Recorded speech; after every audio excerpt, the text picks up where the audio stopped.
بسم الله الرحمن الرحيم ولن يؤخر الله نفسا إذا جاء أجلها والله خبير بما تعملون صدق الله العظیم. بندگان نفس را صد حیف نامی بندگی، بندگان نفس را صد حیف نامی بندگی. بنده ای صالح همان کی رو با مولا می کند، بنده ای صالح همان کی رو با مولا می کند. به خبرها در فریبی عشرتی امروزم، به خبرها در فریبی عشرتی امروزم، با خبرها روز و شب انجام فردا میکنم، با خبرها روز و شب انجام فردا میکنم.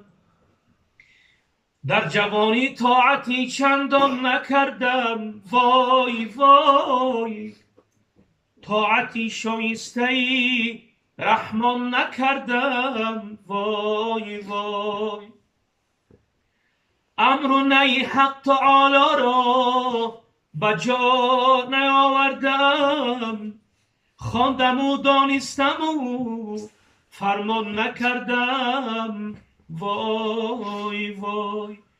رهزنی ایمان مرا از راه حق گمراه کرد، رهزنی ایمان مرا از راه حق گمراه کرد. پشت با فعلی بدی شیطان نکردم، وای وای. عمر را برباد دادم به مناسب، حیف حیف. خواب بازی همچه آن طفلان نکردم، وای وای. اینما اموالکم اولادکم را خواندم، یک نظر بر آیتی قرآن نکردم، وای وای.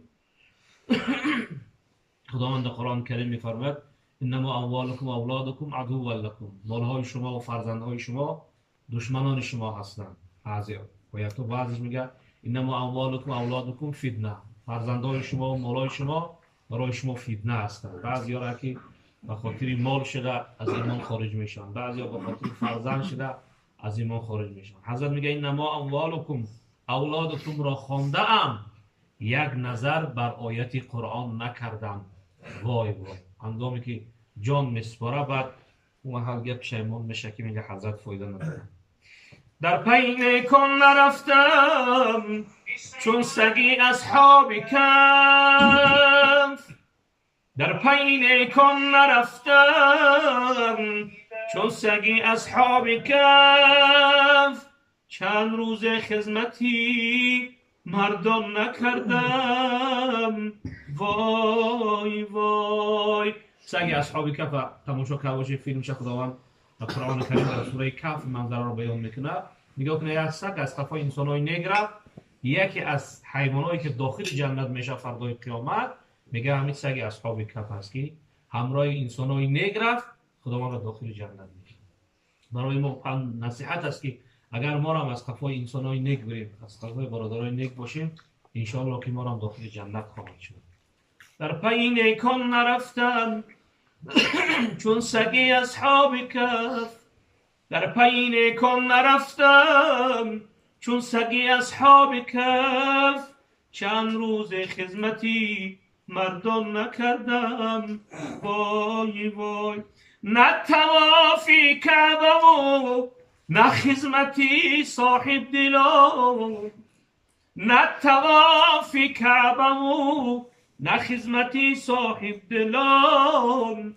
یاد حشر رو تابعی میزان نکردم.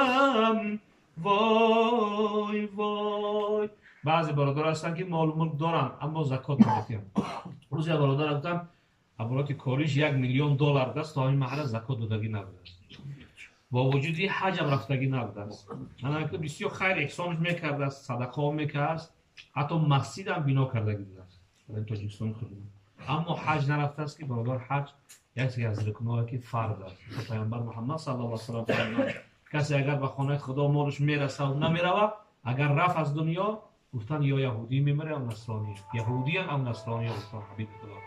برای این پروردگارا بیان ما را اولین بار زکات خدا دادن شد به نصیب گرداند و کسانی که کعبه نرفتن و روضه پاک حضرت محمد مصطفی صلی الله علیه و سلم زیارت نکردن، خدا نصیب کنه که بروند زیارت کنند.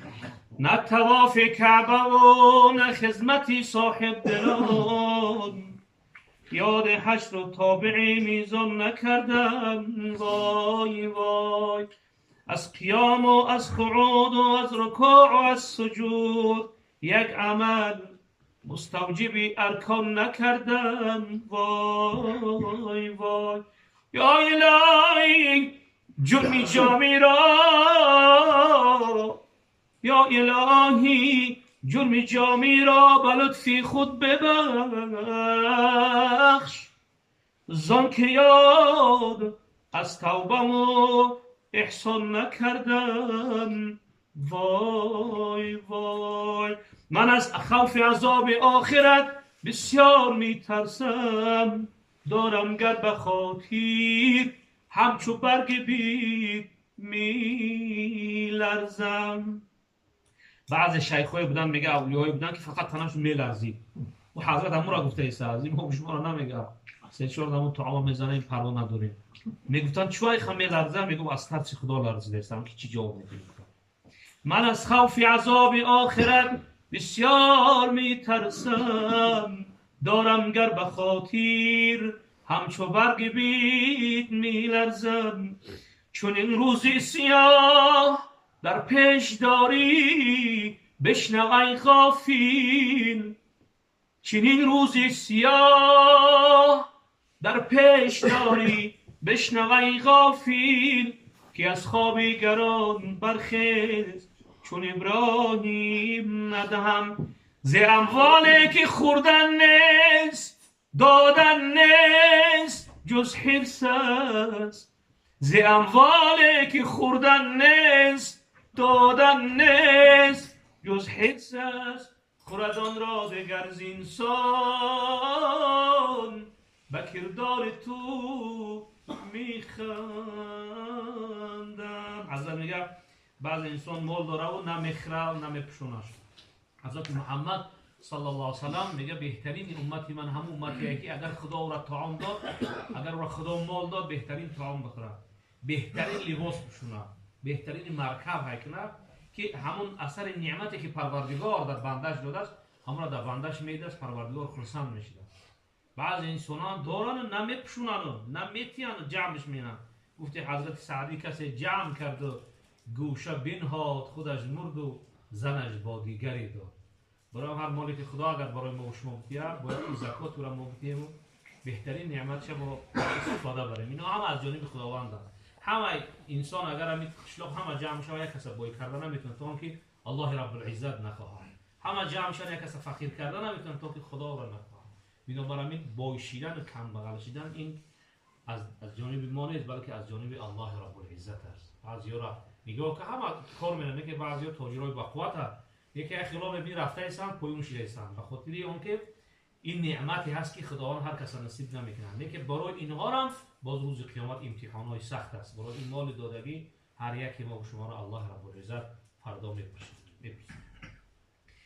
ز اموالی که خوردن نیست دادن نیست جز حرص است، خورد آن را دگر زینسان به کردار تو میخندم.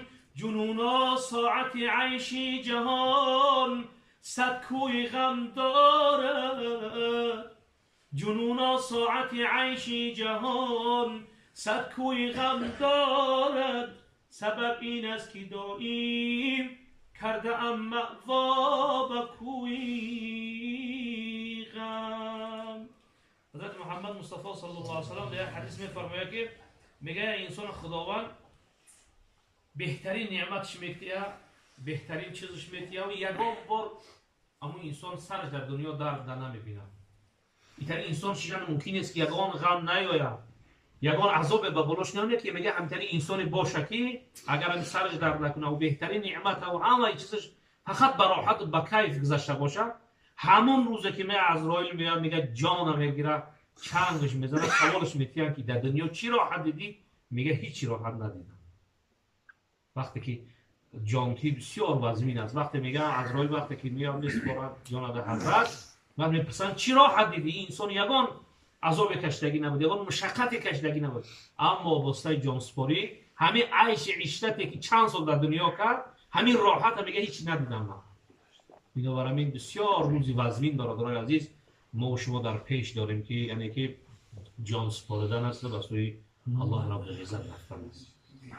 بر مرده دلان پند مده خشم میازار، زیرا که ابوجهل مسلمان شدنی نیست. ای عشق آیستر است که غم زیاد است، ای شب آیسته سوز که شب دراز است. بر مرده دلان پند مده خشم میازار، زیرا که ابوجهل مسلمان شدنی نیست. کسی که قلبش اگر برادرها تاریک باشه، اینجا دنبال میاره، ایشان نورینش هم میره، حاجیش هم میره، میگه نگاه میگه میخیزه میره. پیامبر صلی الله علیه و سلم میگه وقتی که سخن اگر از خدا و پیامبر شود، انسان باید توجهش بالا باشه، یعنی که جان باید انسان بسپاره. وقتی سخن باید فرق نداره کدوم داملای قاری گپ میزنه، همین کلمه قال الله و قال رسول گفت بدون که از خدا و پیامبر گپ زده است، باید ما صدقاً گوش کنیم و لذت بریم که اینها از جانب یا خدا، اگر قال الله بگه که خدا گفته است، قال رسول الله گفته است، باید که ما همین گوش بیاندازیم. میگه اگر میگه قلبش تاریک باشه، قلبش اگر منافق باشه، چند خیلی میگه دیگه به او فایده نداره. امروز کسی محرم اسرار کسی نیست، ما تجربه کردیم کسی یاری کسی نیست. هر مرد شتردار ویسی قرنی نیست، هر شیشه گلرنگ عقیقی یمنی نیست. میگه هر مرد شتردار ویسی قرنی نیست. ویسی قرنی برادرها حکایش فهمیدگی هستی. حضرت محمد مصطفی صلی الله علیه و سلم ای مدینه منوره سین یمن نگاه میکرد، میگفت بوی جنت میاد، صحابه همه حیران میشدن، چخیل ای طرف یمن بوی جنت آمده است. میگفتن اونجا بنده خدای هست به نام ویس، او به زیارت من میآید، اونه که من را نمیبینه. هر کسی اگر او را دید، حضرت عمر رضی الله عنه را گفت اگر او را کسی دید او را حتما زیارت کنیم و او دعا طلب کنیم. برادر عزیز، برای چی ویس اینقدر مرتبهش بلند است که حضرت محمد از مدینه بوی ویس، بوی یمن وقتی بر بونیش میومد، حضرت شما استفهام که وقتی میکرد میگفت که بوی جنت آمده است. برای چی؟ سوال به خاطر یک مادری بسیار فقیری بسیار پیری داشت، همون را خدمت میکرد، به خاطر خدمتش الله رب العزت ویس قرنی را میگنش، ویس یمنی هم میگنش، به خاطر انمون مادرش که خدمت میکرد الله رب العزت ویس از امین جه حضرت محمد علیه میگفت که بوی جنت از یمن میآید. روز ویس قرنی ای مادرش اجازت پرسید که من اجازت بدی با پیش محمد برم زیارتش، که دیگه طاقت نمیکنم. حضرت ویس میگه در پیش همین خانه‌اش یک جای بلندی داشت، همونجا سینه مدینه نگاه میکرد است و بوی مدینه، بوی محمد صلی الله علیه و سلم استشمام میکرد است. وقتی که میگه بوش می آمد به حضرت محمد صلی الله علیه و سلم، بسیار میگه خرسند میشید، راحت میکرد. اومد مادرش اجازت داد، گفت چند روزه راهی؟ گفت یک روزه راه دمیره، بیای که من کسل مریض است. مادرش گفت که 2 روزه اجازت میرم میام. گفت که به همین شرط اجازت میتیم که رفتی حبیب خدا را زیارت کردی و میگردی. حضرت ویس قرنی محمد مصطفی صلی الله علیه و سلم آمد و اما حضرت محمد در مدینه منوره نبود. مورخین میگن آمد، یکی از صحابه را دید، گفت که کی هستی؟ گفت من اویس هستم. گفت همون نفری که هستی که محمد صلی الله علیه و سلم ما را میگفت که از یمن بوی جنت میاد، همون نفر هستی؟ گفت زیارتش کردم. گفتن اگر به 3 روز بیستی پیامبر محمد صلی الله علیه و سلم میگرده میاد به مدینه، اما گفت مادرم وعده کرده بودم که 2 روز پس من میگردم، به خاطر قول که من مادرم وعده کردم، من همین خاطر حضرت محمد صلی الله علیه و سلم زیارت نکرد. اویس قرنی گشت این مدینه. نیکی برادران عزیز، اگر سوال شود که اویس قرنی صحابه هست یا نه، فصلی میگن که صحابه نه، زیرا محمد صلی الله علیه و سلم را دیدگی نداشت، نیکی تابعی بود از حضرت. به خاطر چی؟ به خاطر چی فضیلت و منظرت داره حضرت؟ به خاطر آنکه مادرش اطاعت کرد. مادرش اطاعت کرد خداوند وایسا به همین درجه مرتبهش بالا کرد که حضرت محمد صلی الله علیه و سلم به عمر گفت که عمر اگر به زمان شید که حضرت اویس آمد به مدینه، شما ایو پیش خداوند دعا بود در حق شما کنه. نه آدمی بزرگ میگه حضرت دعا کنه. همین حضرت عمر به همین بزرگیش از حضرت اویس یمنی دعا طلب کرد که محمد فهمیدم صلی الله علیه و سلم که اگر اویس دیدی از او حتما کمک دعا که دعای به نزد خدا قبول میشه. انو به خاطر چی؟ به خاطر دعای مادرش. روز یک برادرش هم گفتن همیشه بدبخت میگم مادر خجالت کرده است. ایتالیاشون هستن در این تاجیکستان. انا حضرت میگه که هر مرد شتردار اویسی قرنی نیست. کسی اویس داشته باشه شما فکر نکنید که مرتبه همون اویس داره. او اویس کسی بود که حبیب خدا در منظر در فضیلتی و چنان گپای گفته بود. هر احمد و محمود، هر سنگ گل گوهر نایاب نگردد. هر احمد و محمود رسولی مدنی نیست. بر مرد خدا پنجه میفکن چون نمرود. این جسم خلیل است که آتش زدنی نیست. خوشنود مشو دشمن اگر کرد محبت. خندیدن جلاب ز شیرین سخنی نیست. جایی که برادر به برادر نکند رحم، بیگانه برای تو برادر شدنی نیست. 100 بار اگر دایه به طفلی تو دهد شیر، غافل مشوی دوست که او مادر شدنی نیست. یک وجب را هست تو بدیل از تو تا دامان خاک. یک وجب را هست تو بدیل از تو تا دامان خاک. در سری میجگان چو عشق ایستاده ای هوشیار شو. همه لذات این فانی به می خوردن نمی ارزد. نباشد نشأه‌ای وصلش به یک سوزن نمی ارزد.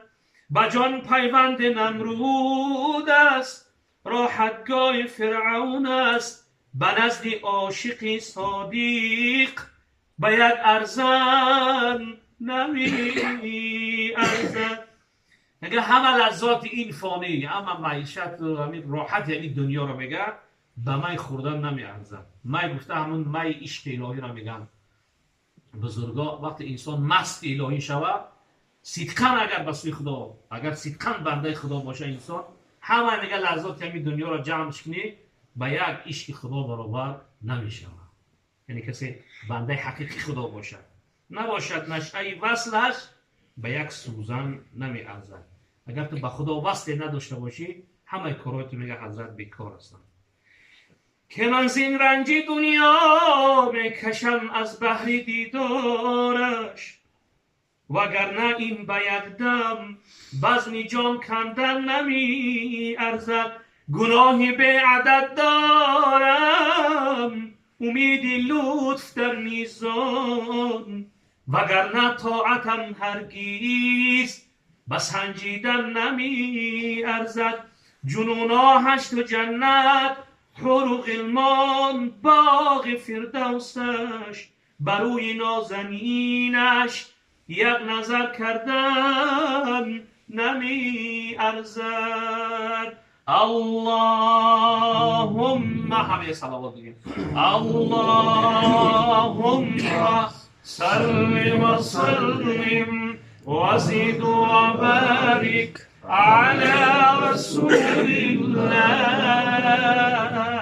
وآله الأطهار على رسول الله وآله الأطهار. خدا کند که رضایم فقط رضای تو باشد، هوای نفس نباشد، هوای تو باشد.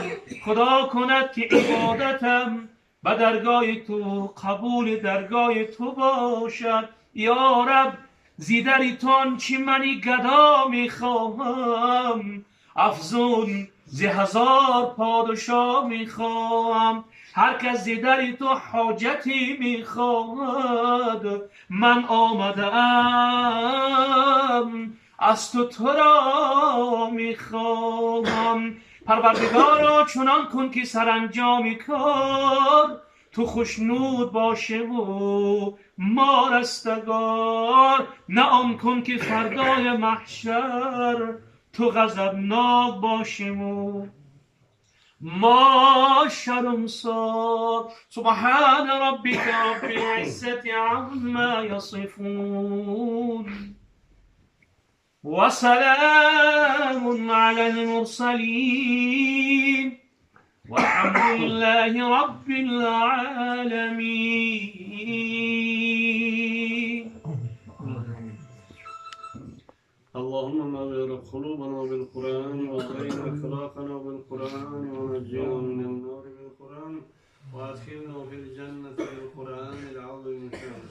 وكبر ثواب و ثمره تلاوت‌های ذکر شده و درودهای بر رسول اکرم و خاص حکمت‌های شنیده شده را خداوند و ثواب و ثمره برنامه اعمال هر یک از ما و شما نوشته بگرداند.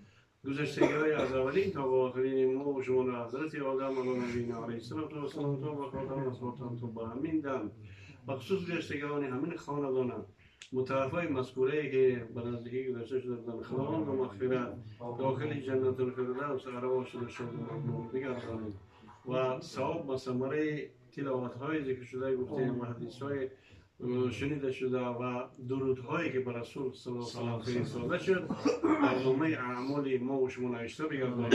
ما و شما بیت ما و شما را عمل کردن زیستن به قرآن دمشتن که کلام ربانی است و به حدیث های رسول اکرم صلی الله علیه و سلم عمل کردن و زیستن و نصیب و روزی ماندن. نیکی های دنیا و آخرت نصیب و روزی هر یکی ما و شما اهل بیت ما و شما داده باشد. بخصوص گذشتگی های ما و شما گذشتگی های خاندان پاک و پروردگارا جنت را نصیب و روزی هر یکی ما و شما گذشتگی های ما و شما را کند، آینده های ما و شما را کند و خلاصیت را تجد دوزخ بدهد. پاک و پروردگارا بیمارای اهل اسلام شفای کامل عاجل بدهی، قرضداران را از قرض نجات بدهی، مسافران در پناه اسمت خود نگه دارید و پرفیض و برکت و تندرست نزد اهل بیتشان باز بگردانید. محبوسان اهل اسلام آزاد فرمایید. پاک و پروردگارا نیکی های دنیا و آخرت باز هم نصیب روزی هر یکی ما و شما اهل بیت ما و شما قبول بشید. پاک و پروردگارا این خارجان که اینجا خدمت کردن مثال موعظه و پند حکمت شنیده شد و درود شنیده شد و قرائت قرآن از مشان که کلام ربانی شنیده شد، آوازشون باز هم براتر بسیار معقول آواز هست. خداوند باش از این هم شیرینتر و شیرینتر نصیب بودیشون کند. پاک و پروردگار و فرزنداشون اهل بیتشون برای راست هدایت کند، خودشون برای فرزنداشون قاری قرآن نصیب و روزیشون کند و عمل کردن زیستن به قرآن عظیم شان و حدیث های مبارک رسول اکرم هر یک ما و شما اهل بیت ما و شما نصیب و روزی کند. ربنا آتنا في الدنيا حسنة وفي الآخرة حسنة وقنا عذاب النار واحشرنا يوم القيامة مع الأبرار وصلى الله تعالى على خير خلقه محمد وآله وصحبه أجمعين.